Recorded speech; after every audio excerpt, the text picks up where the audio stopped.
The big news is the new Tesla Model 3. We also talk about the Chrysler Pacifica, and we answer your questions about sports sedans next on Talking Cars.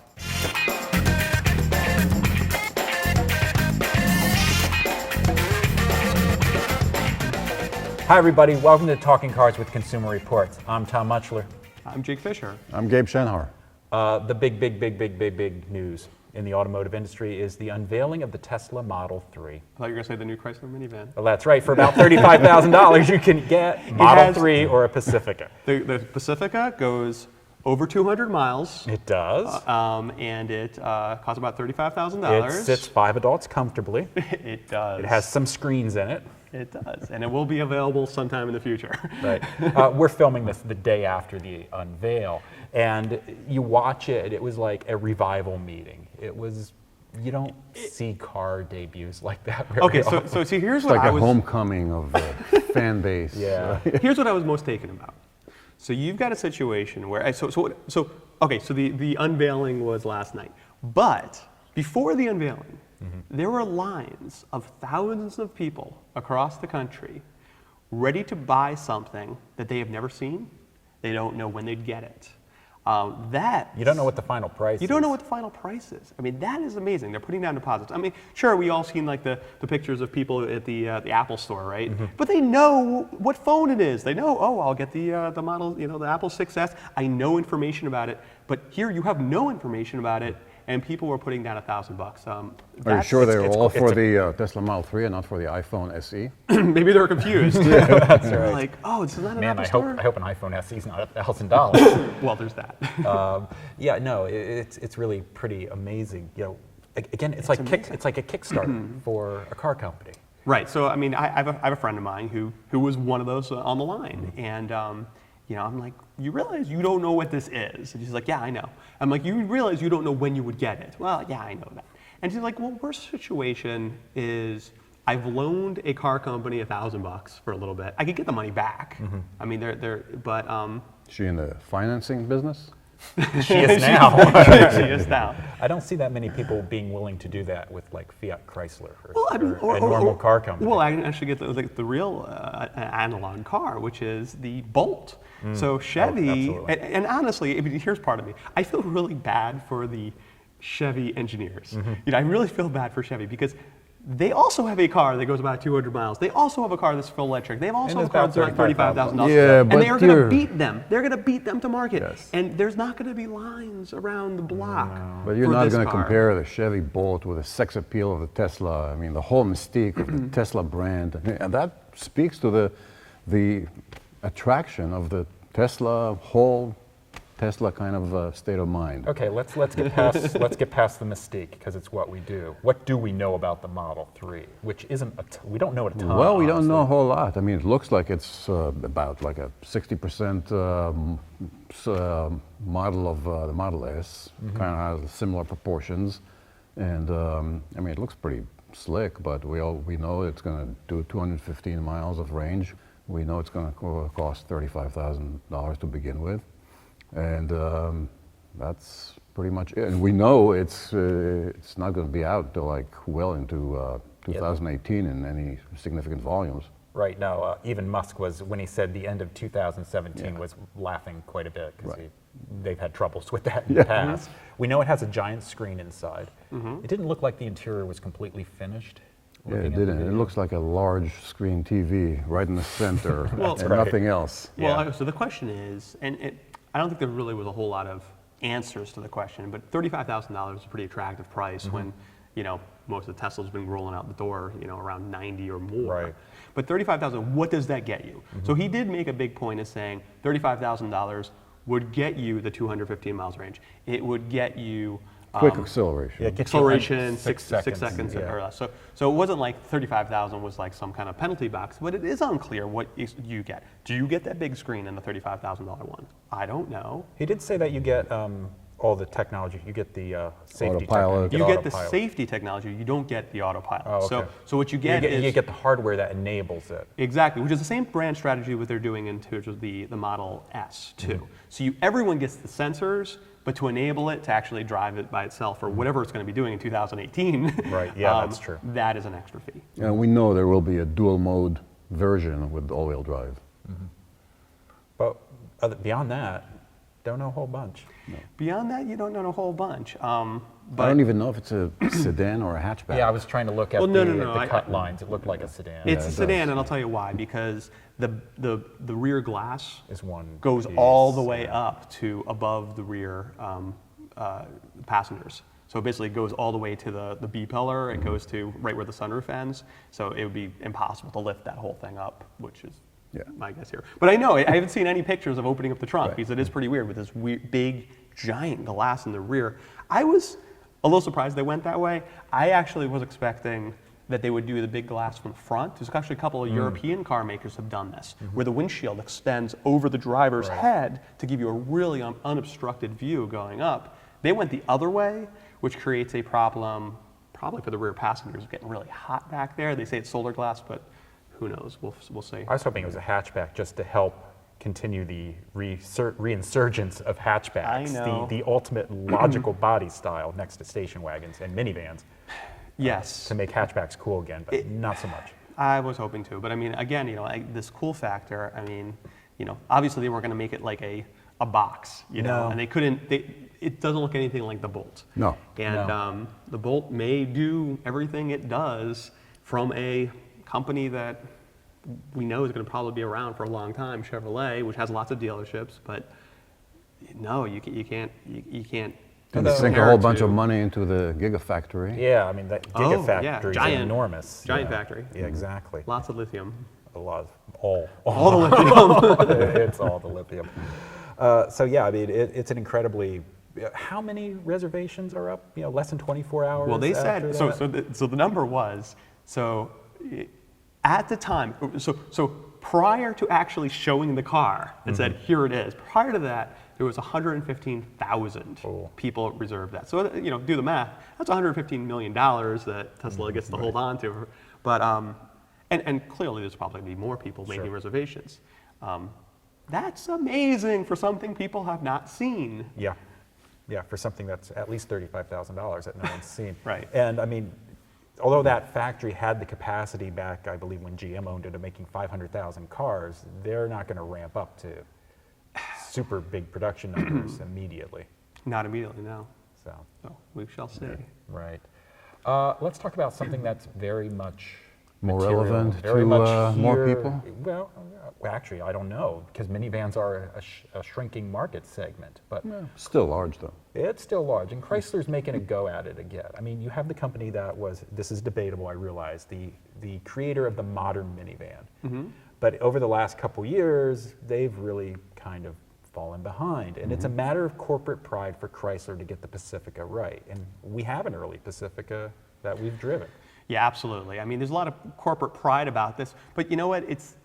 Look, you go back in the 80s, right? Chrysler claims that they invented the minivan. Yeah, I mean, that's when hundreds of thousands of people bought them. Oh, sure, and it was a big deal at the time. I would argue that Volkswagen kind of invented the minivan, back in the 60s. I would argue that until the minivan got wood grain along the sides, it was not really invented. But anyway, but the point is that you got to go back quite a ways and to actually think about where Chrysler actually did their own car, right? So I mean, a lot of the cars from Chrysler, it's FCA, it's Fiat. So a lot of their new platforms are Fiat chassis. Before that, it was Mercedes-Benz. Right. And if you go back, I mean, what was truly a Chrysler built vehicle? The K car.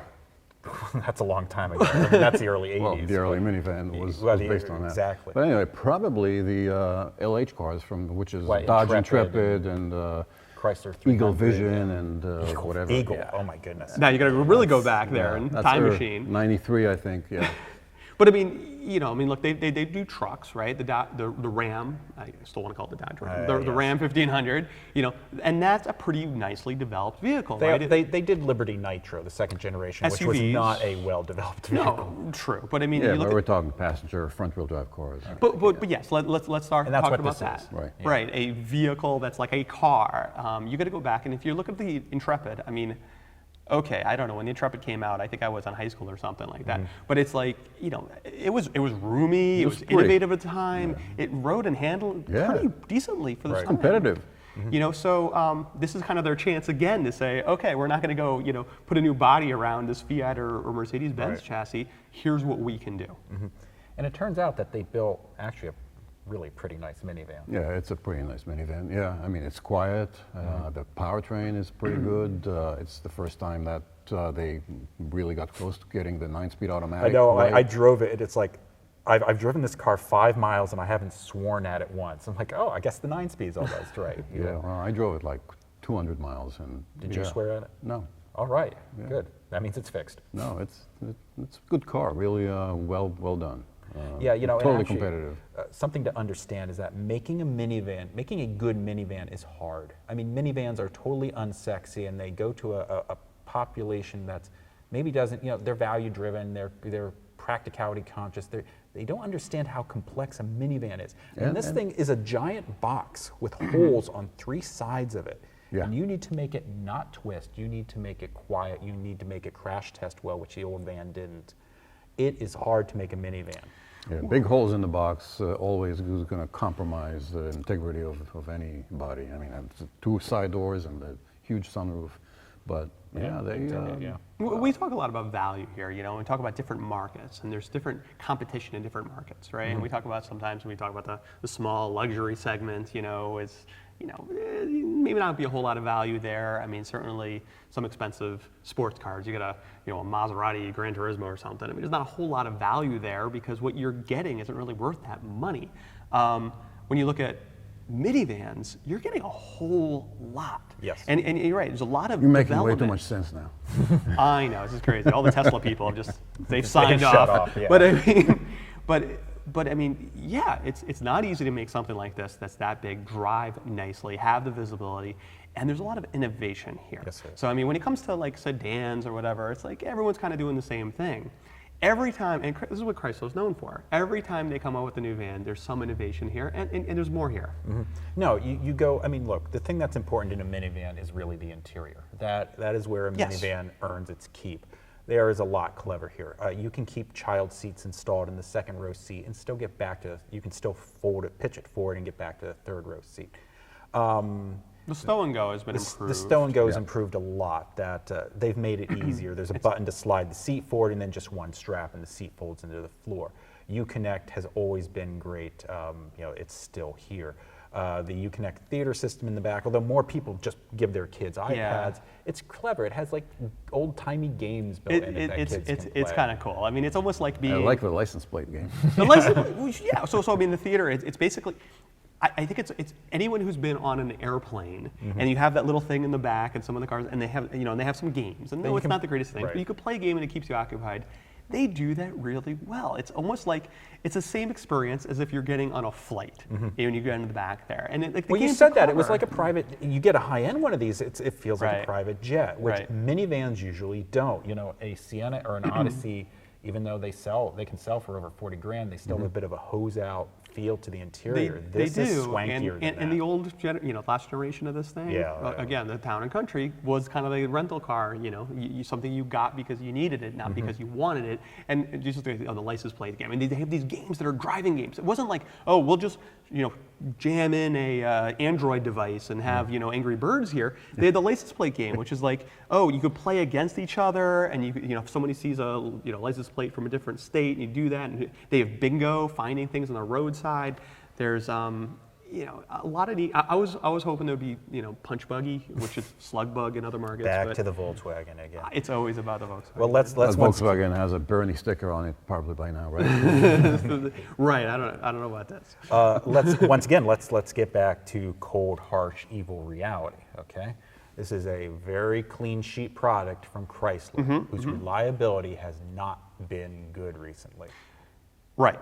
So this is a tough one. So when it comes to reliability, yes, Chrysler has not been good, but this is very different from other Chryslers. So this is You're right. It's not like the 200. It's not like the Renegade. It's not like the Cherokee. All of those were taking Fiat. Exactly. With whatever baggage that comes from the Fiat platform. Again, prior to that, we still have vehicles that are based on Mercedes-Benz, and Mercedes-Benz does not have a great record of introducing vehicles. The C-Class, which we love, is terrible when it comes to reliability. So this may be different. However, there's really no data to support that they know how to build something reliable. I sincerely hope it is reliable, and we will have, later this year, we'll have data on this. Well, it's a total wild car for now. I mean, the 9-speed automatic has always been a source of problem, even for other manufacturers other than Chrysler that use the same automatic box, but we'll have to see, that's all. We'll have to see. The other thing I don't like is that safety equipment, forward collision warning, automatic braking, you have to get pretty rich in the model. Yeah, Touring L. Yeah, Touring L Plus, which is pushing $40,000. You need leather to even have it available as an option. I think that's too bad. Right, and I mean, I think very soon we're going to see a redesigned Honda Odyssey, and you can be pretty certain they're going to offer that Honda sensing on every trim level. So let's hope Chrysler rethinks some option packages and makes that available at lower prices. But right now, this is a very intriguing car, very, very nice car to drive. Sort of the Grand Cherokee of minivans, which is not a bad thing at all. Not at all. As long as it's more reliable. We got a bunch of questions about New York. You know, we were talking again about sports sedans. You know, luxury sedans, that it's hard, you know, that $40,000, $50,000 price range to find something that clicks all the boxes. Inner Purpose asks, not sure why you guys are knocking cars that haven't even come out yet, especially the Jag XE. Reviewers from Europe's roads have very nice things to say about it. Just saying. We've driven a Jag XE, haven't we? Yeah, we have, and there are some nice things to say about it. I mean, it drives nicely. I mean, the handling is makes it truly a driver's car, but it's really tight inside, and the interior is not befitting a Jaguar. There's no sense of occasion in this car. No, nothing at all. There's no, you know, Jaguar needs to, you know, hey, well, I mean, look at me. It doesn't need to be the old, you know, bankers. But it's lobby completely ordinary. Yeah. And yeah, the infotainment system is behind the times. Yeah. You got it, Gabe. I mean, look, you've got a new entry in this market, and it drives nice. Absolutely drives nice. Well, so does the Cadillac ATS. So does the Mercedes-Benz C-Class. So does the 3 Series BMW. They drive nice too. But is it bringing anything new? It's got a cramper seat, not super nicely done inside. Doesn't have modern infotainment and reliability. I don't know if I'd want to gamble on Jaguar right now. I mean, that's the thing. The reference I had made to the Jaguar was in comparison to the Alfa Romeo Giulia. You know, that, again, if you want a rear drive based sedan from a kind of boutique European company, honestly, you probably have a better bet going with Jaguar than you do with Alfa Romeo. I mean, Jaguar's been here longer. But, you know, again, now it's your turn to make too much sense. I mean, you look at that, you look at the Alfa Giulia, and full disclosure, I have a soft spot for things Italian, but that car looks dynamite. You I mean, think the so? Jaguar, it looks like someone designed it only in the front, and then the whole team went to a local pub for, you know. That, again, like we said on the last show, that Genesis makes those cars look boring. In the eye of the beholder. So the Genesis New York concept? Yes. And that might actually be reliable. Maybe. Desperate for Attention asks, as regards the Lexus IS, every other credible source regards the IS to be a very serious challenger in the sports sedan segment. And Toyota for Life, who I'm sure is an unbiased contributor here, Totally. says the Lexus IS 350F Sport is a great driving car. What is that guy about not good driving car? What is that grammar about not good making sense? Anyway, we get this every time. We get this every time we mention the IS. Sorry, guys, it's not a great driving car. I have never seen any other credible source testing an IS that wasn't a 350F. Thank you. Yeah, I actually have. I've seen Car and Driver they tested the IS 250, and they were like, yeah, and they actually said our impressions of this whole line would have been tempered if testing that car. Look, it's a bait and switch. It's a classic bait and switch. The guy has read lots of stuff. I mean, they mentioned the IS 350F. Yes, in most of the reviews that you could read about the IS, and they're all over the place, are these, the 10 percentile cars, right? Yeah. Right? And if that. So they're not building many of these cars. Rear drive, big engine, sporty suspension, very expensive. We tested a different car. We tested the car that everyone buys, which is the all-wheel drive. And even beyond that, I mean, what's the name of our friend here? I mean, well, we have Desperate for Attention and Toyota for Life. Okay, so let me ask you this. Have you seen that IS on any hit parade, any All-Stars, any 10 Best, any No, you haven't. I'll answer it for you. And you have seen its competitors. So, Yeah. I mean, there was an initial thing about the IS. It was like a rock star for about 5 seconds, Right. and that's it. Well, let's even get beyond what other journalists have said, because honestly, I don't care. I mean, we've tested an IS. We went and we bought an IS 300, the updated version, Right. because the IS 250 is gone. We just finished testing Or it. they've changed the powertrain choices. Now there's a 2-liter 4, but you can't get that with all-wheel drive. So now you can get a 3.5 V6.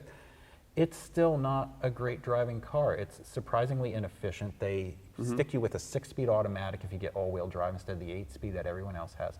The packaging of that car is horrible. Speaking of cars that make me swear within a couple miles down the road. And it okay, is even so if you're willing cramped to in that live car. with that packaging and you want a sports sedan, it doesn't deliver. It doesn't have the handling finesse and the agility and the sportiness of its competitors. It just it's, doesn't. It just, the stiff suspension doesn't make it. And, Right. And that's just not cutting it. Right. Once again, getting back to practicalities, it will be reliable, which just means you're stuck with kind of a not so great driving car that's doesn't give you trouble for a very long time. Which is a reason to buy it.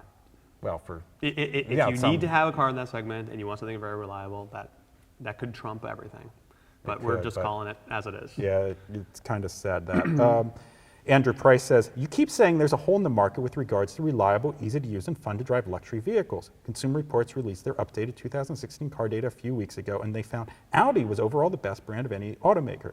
Would you care to comment on where the hole exists exactly given that fact? Now, here's the thing. Audi as a car maker, that is completely true. The A4, though, is new. Which is in our garage right now. Right. Can I We announce just that? bought- Just we bought just it. bought a new Audi A4. So The stay tuned. Yeah, that's right. The outgoing A4 was a reliable car because was- they had been it was building old. it for so long. Also because it was old, it did lousy in crash test results. Right. Yes, one crash test. Yeah, but the one that everyone right now pays attention to, the Insurance Institute small overlap test. Narrow offset. That's whatever you want to call it. So yeah, I mean we were talking about that segment, and the A4. Yeah. The A4 just misses some of the boxes because of its age. Yes, so the new A4 is in our garage. We just took delivery of one. We will see. I mean, look, I haven't been in it yet, but you know, it's in ours. But I mean, it's got Yeah, the at least potential. It's got a potential to fill that hole. Based on what they did with the Q7, It's got a really good potential It's to fill the got hole, yep. potential. One more question. I'll race you to the Keys for the weekend. I'm taking the Pacifica. Actually. Why, when you talk about the BMW 3 Series, Mercedes-Benz C-Class, Audi A4, you never mention the Cadillac ATS? We did No, we mention just the did. Cadillac. We did. Yeah. We're good. We're good. Yeah. I love it. ATS. I've said it before. ATS. That's Okay. okay. We've got 4 more mentions. Yeah, no, I've talked about the ATS before. I love driving the ATS. It is one of the sharpest handling cars in this class. Indeed it is. It is so ridiculously compromised. Q is not good. The packaging is horrible. There's like a foot in front of the radiator where there's nothing, so it means you get no back seat, a tiny trunk. Yeah. It's The people who designed the chassis on these new Cadillac cars are awesome. they are. CTS, ATS, they drive light, they drive nimble. CT6 too. CT6 too. Yeah. They really know what they're doing. They The should all get packaging- raises. That's right. The packaging, the packaging of at least ATS and CTS leaves something Yep. to be desired. They're big cars. They're for their size. They don't have as much room as they should. Right. So that's going to wrap it up for this episode of Talking Cars. As always, thank you for watching. We'll see you next time.